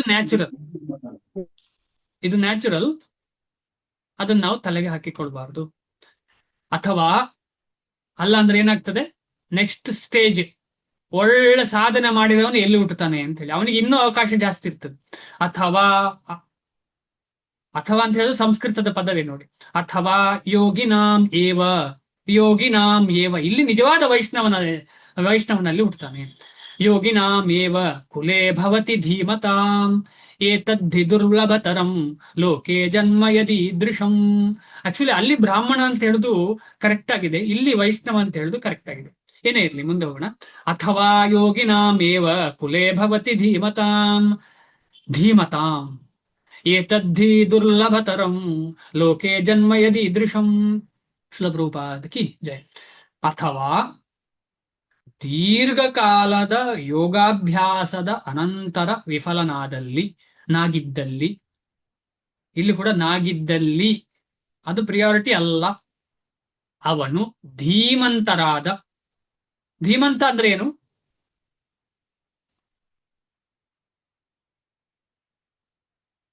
ಶ್ರೀಮಂತ, ಧೀಮಂತ ಅಂದ್ರೆ ಏನು? ಧೀಮಂತ ಅಂದ್ರೆ ಅದು ಫೀಲ್ಡ್ ಅಲ್ಲಿ ಅವರು ಅತ್ಯುನ್ನತ ಇದಾಗಿರ್ತಾರೆ ಪ್ರಭು. ಯಾವುದೇ ಯಾವ್ದ್ರಲ್ಲಿ? ಫೀಲ್ಡ್ ಅಲ್ಲಿ ತಗೊಂಡು ಭಕ್ತಿನಲ್ಲಾಗ್ಲಿ, ಇಲ್ಲ, ಜ್ಞಾನದಲ್ಲಾಗ್ಲಿ. ಧೀಮಂತ ಅಂದ್ರೆ ಏನು ಅರ್ಥ? ಫೀಲ್ಡ್ ಬಿಡಿ, ಧೀಮಂತ ಅಂದ್ರೆ ಏನು? ಶ್ರೀಮಂತ ಅಂದ್ರೆ ಏನು? ಒಂದೊಂದು ಫೀಲ್ಡ್ ಅಲ್ಲಿ ಜಾಸ್ತಿ ಹಣ ಮಾಡ್ತಾರೆ ಅತ್ಲ?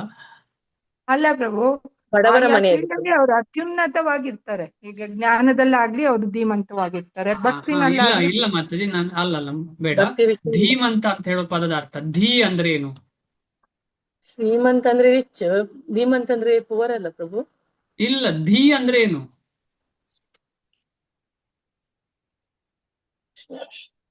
ನೀವೇ ಹೇಳಿ ಪ್ರಭುಜಿ. ತೀರಾ ಬಲಶಾಲಿ. ಇಲ್ಲ, ಧೀ ಅಂತ ಹೇಳಿದ್ರೆ ಇಂಟೆಲಿಜೆಂಟ್, ಬುದ್ಧಿವಂತ.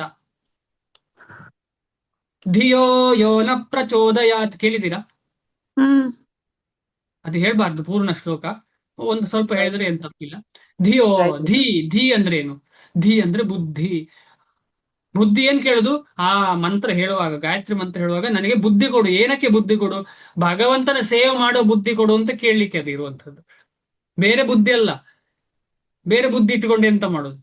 ಒಳ್ಳೆ ಎಕ್ಸ್ಪರ್ಟ್ ಆಗಿ ಏನು ಫಲ? ಇದರಲ್ಲಿ ಎಕ್ಸ್ಪರ್ಟ್ ಅಂತ ಹೇಳಿದ್ರೆ ಆಧ್ಯಾತ್ಮಿಕವಾದಿಗಳ ಕುಟುಂಬದಲ್ಲಿ ಜನಿಸೋನಂದ್ರೆ ಧೀಮಂತರಾದ ಅಂತ ಹೇಳಿದ್ರೆ ಭಗವಂತನ ಸೇವೆ ಮಾಡುವಂತಹ ಆಧ್ಯಾತ್ಮಿಕವಾದಿಗಳ ಕುಟುಂಬದಲ್ಲಿ ಜನಿಸ್ತಾನೆ. ಅವನಿಗೆ ಫುಲ್ ಅವಕಾಶ. ಅಲ್ಲಿ ಕೂಡ 100% ಶ್ಯೂರಿಟಿ ಇಲ್ಲ. ಕೆಲವೊಂದ್ಸಲ ಸಾಧ್ಯತೆ ಇದೆ, ತಪ್ಪಿ ಹೋಗುವ ಸಾಧ್ಯತೆ ಇದೆ. ಏನೇ ಇರಲಿ, ನಿಶ್ಚಯವಾಗಿಯೂ ಈ ಜಗತ್ತಿನಲ್ಲಿ ಇಂತಹ ಜನ್ಮವು ದುರ್ಲಭತರವಾದದ್ದು. ಎಷ್ಟು ಜನ, ಭಾರಿ ಅಪರೂಪ ವೈಷ್ಣವರು ಇರುವುದೇ ಅಪರೂಪ. ಅಂತಹ ವೈಷ್ಣವರಲ್ಲಿ ಸಂಪೂರ್ಣ ಶರಣಾಗತಿಯಾಗಿ ಆಮೇಲೆ ಗೃಹಸ್ಥ ಜೀವನದಲ್ಲಿ ಸಂಪೂರ್ಣವಾಗಿ ಅದಕ್ಕೇನು ಹೇಳ್ತಾರೆ, ಗರ್ಭಧಾರಣ ಅಂದ್ರೆ ಅದಕ್ಕೇನು ಹೇಳ್ತಾರೆ, ಸಂಸ್ಕಾರ. ಗರ್ಭ ಸಂಸ್ಕಾರ. ಆ ಗರ್ಭ ಸಂಸ್ಕಾರ ಮಾಡಿ ಹುಟ್ಟಿದ ಮಗು ಎಷ್ಟು ಭಾರಿ ಭಾರಿ ಅಪರೂಪ. ದಮಯಂತಿ ಮಾತಾಜಿ ಹೇಳಿ. ಪ್ರಭು ಅದು ಶ್ಲೋಕ ಫುಲ್ ಹೇಳ್ಬಾರ್ದು ಅಂತಂದ್ರಲ್ಲ, ಯಾಕೆ ಪ್ರಭು? ಹೇಳ್ತಾರಲ್ಲ, ಈ ವಿಡಿಯೋ ಇದೆಲ್ಲ ಇರುತ್ತಲ್ಲ, ರೆಕಾರ್ಡಿಂಗ್ ಎಲ್ಲ ಇರುತ್ತಲ್ಲ. ಲೋಕ ಇಡೀ ಹಾಳಾಗಿದೆ ಮಾತಾಜಿ. ಶಾಸ್ತ್ರದಲ್ಲಿ ಅದನ್ನು ಹೇಳಬಾರದು ಅಂತ ಇದೆ. ಅದು ಗುರುಮುಖೇನ ಕಿವಿಯಲ್ಲಿ ಸಿಗುವಂತ ಮಂತ್ರ, ಹರೇ ಕೃಷ್ಣ ಮಹಾಮಂತ್ರದ ಹಾಗೆ ಅಲ್ಲ. ಅದಕ್ಕೋಸ್ಕರ ಇಲ್ಲಿ ಇಸ್ಕಾನ್ ಅಲ್ಲಿ ನಮ್ಮಲ್ಲಿ ಕೂಡ 2ನೇ ದೀಕ್ಷೆ ಅಂತ ಇದೆ. ಆ 2ನೇ ದೀಕ್ಷೆಯಲ್ಲಿ ಗುರು ಕಿವಿಯಲ್ಲಿ ಹೇಳ್ತಾನೆ ಎಲ್ಲ ಗಾಯತ್ರಿ ಮಂತ್ರಗಳನ್ನ. ಬೇರೆ ಬೇರೆ ಗಾಯತ್ರಿ ಮಂತ್ರ ಇದೆ. ಈಗ ನಾವು ಹೇಳಿರುವಂತದ್ದು ಅದು ಬ್ರಹ್ಮ ಗಾಯತ್ರಿ ಅಂತ ಹೇಳ್ತಾರೆ ಅದಕ್ಕೆ. ಬ್ರಾಹ್ಮಣ ಅಂದ್ರೆ ದೀಕ್ಷೆ. ಅದನ್ನ ಬ್ರಾಹ್ಮಣ ಹೇಳ್ಬಾರ್ದ ದೀಕ್ಷೆ. ಪ್ರಭು? ನಾವು ಹೇಳ್ಬಾರ್ದಾ? ಖಂಡಿತ ಜೋರಾಗಿ ಹೇಳ್ಕೊಡ್ತಾರೆ. ಹೇಳಲೇಬಾರ್ದು, ಖಂಡಿತವಾಗಿ ಹೇಳ್ಬಾರ್ದು. ಅದನ್ನು ಉಚ್ಚಾರಣೆ ಮಾಡ್ಲಿಕ್ಕೆ ಯೋಗ್ಯತೆ ಸಹ ಇಲ್ಲ. ಹ್ಮ್. ಯೋಗ್ಯತೆ ಇಲ್ಲ ಅಂತ ಹೇಳಿದ್ರೆ ಏನರ್ಥ? ಗುರುವಿಂದ ಸಿಕ್ಲಿಲ್ಲ ಅಂತ ಅರ್ಥ. ಅದು ನೆಗೆಟಿವ್ ಆಗಿ ತಗೊಳ್ಳೋದಲ್ಲ. ಯೋಗ್ಯತೆ ಇಲ್ಲ ಅಂದ್ರೆ ನಾನು ಕೀಳು, ಇಲ್ಲ, ಆತರ ಅಲ್ಲ. ಗುರುವಿಂದ ಇನ್ನೂ ಸಿಗ್ಲಿಲ್ಲ ನನಗೆ.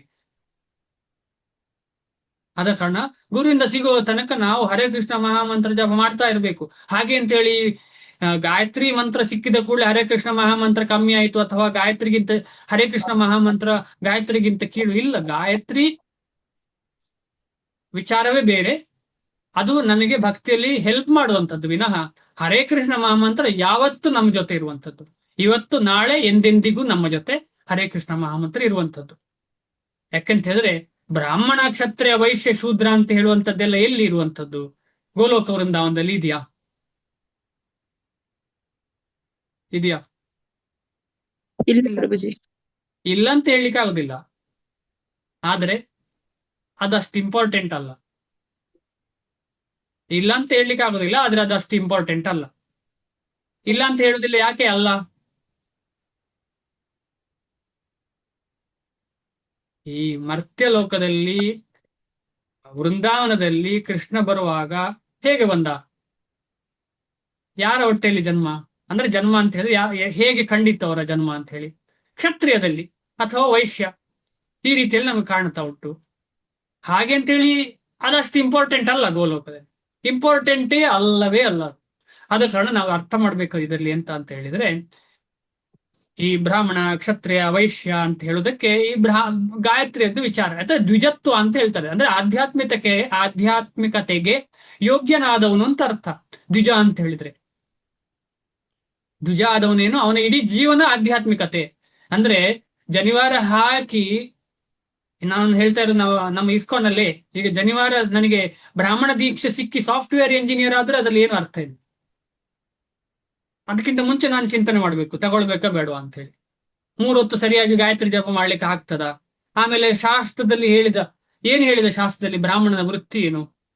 ಯಾರಿಗಾದ್ರೂ ಗೊತ್ತಾ ಬ್ರಾಹ್ಮಣದ ವೃತ್ತಿ ಶಾಸ್ತ್ರದಲ್ಲಿ? ಯಾರೋ ಟೈಪ್ ಮಾಡಿದ್ದಾರೆ.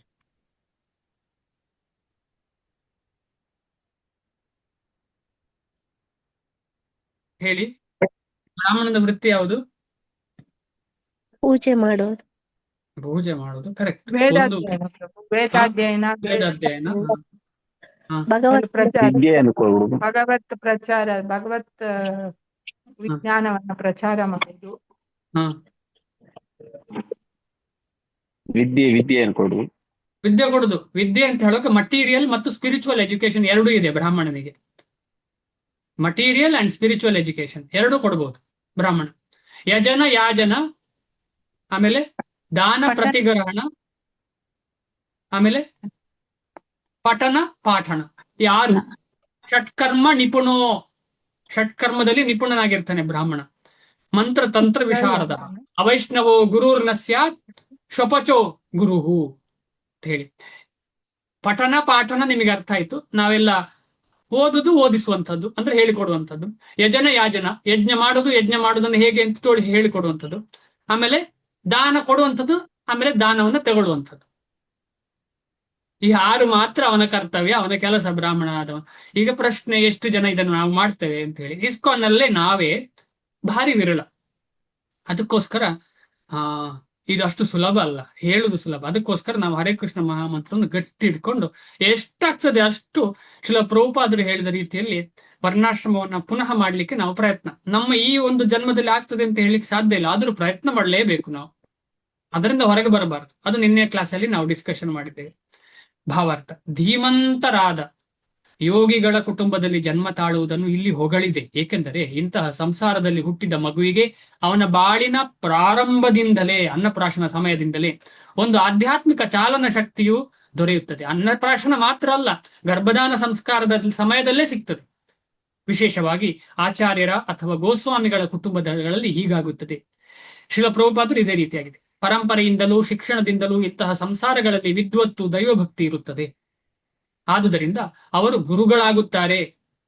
ಭಾರತದಲ್ಲಿ ಇಂತಹ ಆಚಾರ್ಯರ ಕುಟುಂಬಗಳು ಹಲವಾರು ಇವೆ. ಆದರೆ ಸಾಕಷ್ಟು ವಿದ್ಯೆ ಮತ್ತು ತರಬೇತಿ ಇಲ್ಲದೆ ಅವು ಹೀನ ಸ್ಥಿತಿಗೆ ಬಂದಿವೆ. ಭಗವಂತನ ಕೃಪೆಯಿಂದ ಪ್ರತಿ ಪೀಳಿಗೆಯಲ್ಲೂ ಯೋಗಿಗಳನ್ನು ಬೆಳೆಸುವ ಇಂತಹ ಕುಟುಂಬಗಳು ಇನ್ನೂ ಇವೆ. ಇಂತಹ ಸಂಸಾರಗಳಲ್ಲಿ ಜನ್ಮ ತಾಳುವುದು ಒಂದು ಸೌಭಾಗ್ಯ.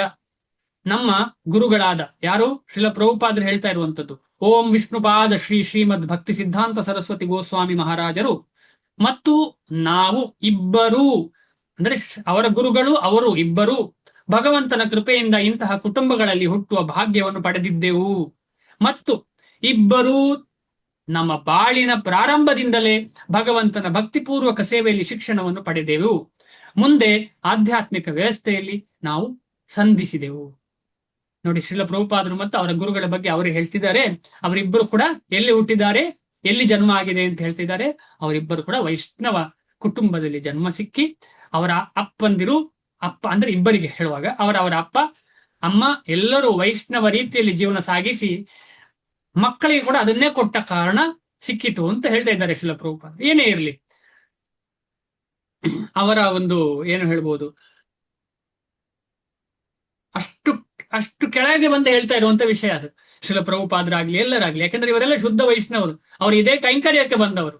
ಹೌದು, ಇದೊಂದು ಹೆಸರಷ್ಟೇ. ವೈಷ್ಣವರಲ್ಲಿ ಹುಟ್ಟಿದ್ದಾರೆ, ಅವ್ರು ಎಲ್ಲಿ ಹುಟ್ಟಿದ್ರು ಮಾಡ್ತಿದ್ರು ಅವರು.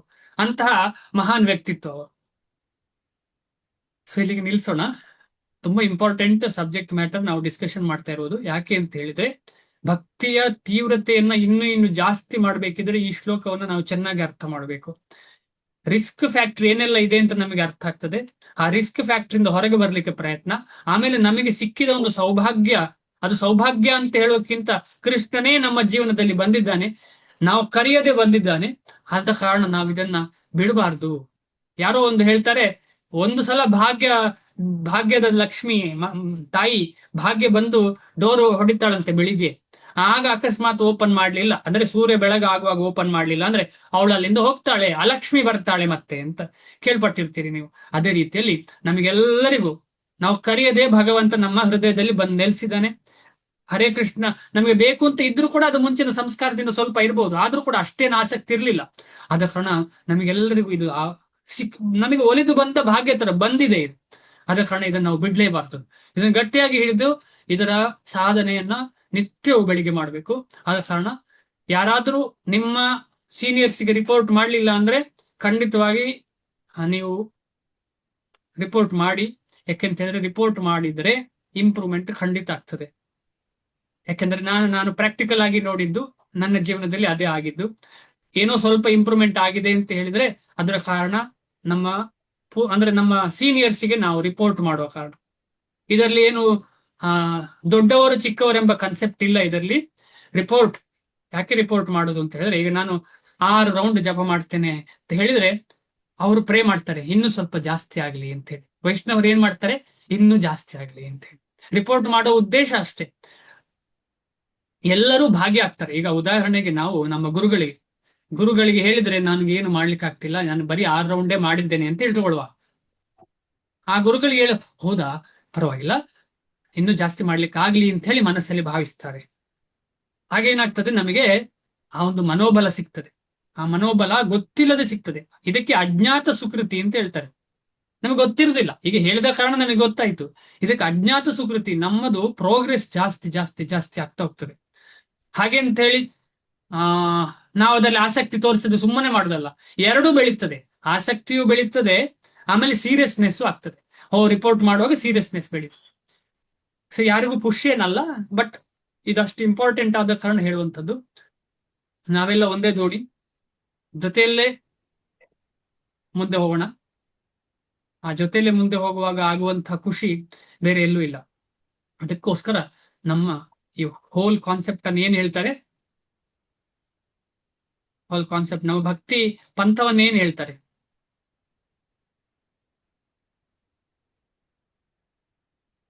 ನೇತ್ರಾವತಿ ಮಾತಾಜಿ ಹೇಳ್ತಿದ್ದೀರಾ? ಜೊತೆಯಲ್ಲಿ ಹೋಗುದನ್ನು ಎಸ್ ಮಾತಾಜಿ?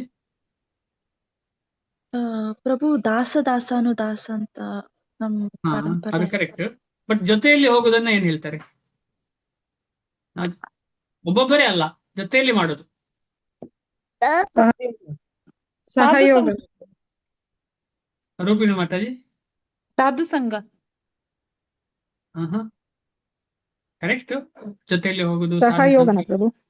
ಸಹಯೋಗ. ಓಕೆ, ಎಲ್ರಿಗೂ ಗೊತ್ತು. ಸಹಯೋಗನ ಪ್ರಭು. ಆತರ ಎಲ್ಲಿಯಾದ್ರೂ ವರ್ಡ್ ಇತ್ತ ಮಾತಾಜಿ? ಸಹಯೋಗ ಇದೆಯಾ ಆತರ ವರ್ಡ್? ನಾನ್ ಕೇಳಲಿಲ್ಲ. ಜಪ ಯಜ್ಞ. ಓಕೆ, ನೀವು ಕರೆಕ್ಟ್ ಹೇಳಿದ್ರಿ Anasuya Mataji, but correct word ಹೇಳಿ. ಜಪ ಮನೆಯಲ್ಲಿ ಕೂತು ಒಬ್ಬನೇ ಮಾಡಿದ್ರೆ ಕೂಡ ಯಜ್ಞವೇ ಅದು. ನೀವೀಗ ಮನೆಯಲ್ಲಿ ಕೂತು ಮಾಡಿದ್ರೆ ಯಜ್ಞ ಅಲ್ವಾ? ಸಂಕೀರ್ತನ ಮೂಮೆಂಟ್ ಪ್ರಭುಜಿ. ನಮ್ಮ ಮೂಮೆಂಟ್ ಸಂಕೀರ್ತನ ಮೂಮೆಂಟ್. ಥ್ಯಾಂಕ್ ಯು ಮಾತಾಜಿ. ಸಂಕೀರ್ತನ ಅಂತ ಹೇಳಿದ್ರೆ ಏನು? ಒಬ್ಬನೇ ಮಾಡೋದಾ ಸಂಕೀರ್ತನ? ಇಲ್ಲ, ಜೊತೆ ಸೇರಿ ಮಾಡುವಂಥದ್ದಕ್ಕೆ ಸಂಕೀರ್ತನೆ. ಸಮ್ಯಕ್ ಕೀರ್ತಯತಿ, ಸಮ್ಯಕ್ ಮಿಲಿತ್ವಾ ಕೀರ್ತಯತಿ. ಎಲ್ಲರೂ ಜೊತೆಯಲ್ಲಿ ಸೇರಿ ಕೀರ್ತನೆ ಮಾಡುವಂಥದ್ದು. ಸೊ ಅದ ಕಾರಣ ಇದು ಇಂಪಾರ್ಟೆಂಟ್, ನಾವು ಅರ್ಥ ಮಾಡ್ಕೊಳ್ಬೇಕು. ನಾವು ಒಬ್ಬರೇ ಸಾಧನೆ ಅಲ್ಲ, ಎಲ್ಲರೂ ಸೇರಿ ಮಾಡುವಂತ ಸಾಧನೆ ಇದು. ಒಬ್ರಿಗೊಬ್ರು ಸೇರಿ ಇನ್ನೂ ಇಂಪ್ರೂವ್ ಆಗೋಣ. ಈಗ ಉದಾಹರಣೆಗೆ ಯಾರೋ ಜಪ ಮಾಡ್ತಿದ್ದಾರೆ, ಮನೆಯಲ್ಲಿ ಇಟ್ಕೊಳ್ಳುವ. ಅವರಿಗೆ ಹೇಳ್ಬೇಕು, ನೀವು ಜಪ ಮಾಡ್ತಿದ್ದೀರಲ್ಲ, ನಿಮಗೆ ಇರುವಂತ ಕೆಲಸ ನಾನು ಮಾಡ್ತೇನೆ, ನೀವು ಜಪ ಮಾಡಿ. ಹಾಗೆ ಎಷ್ಟು ಖುಷಿ ಆಗ್ತದೆ ಗೊತ್ತಾ? ಆ ರೀತಿಯ ಖುಷಿ ನಮಗೆ ಸಿಗ್ಬೇಕು. ಇನ್ನೊಬ್ಬರು ಮಾಡೋ ಸಾಧನೆಯನ್ನ ನಮಗೆ ಖುಷಿ ಕೊಡ್ಬೇಕು. ಹಾಗೆ ನಮ್ಮ ಸಾಧನೆ ನಿಲ್ಲಿಸುವಂಥದ್ದಲ್ಲ. ಎರಡಕ್ಕೂ ಕೂಡ ನಾವು ಪ್ರಾಪರ್ ಪ್ಲಾನಿಂಗ್ ಇರಬೇಕು.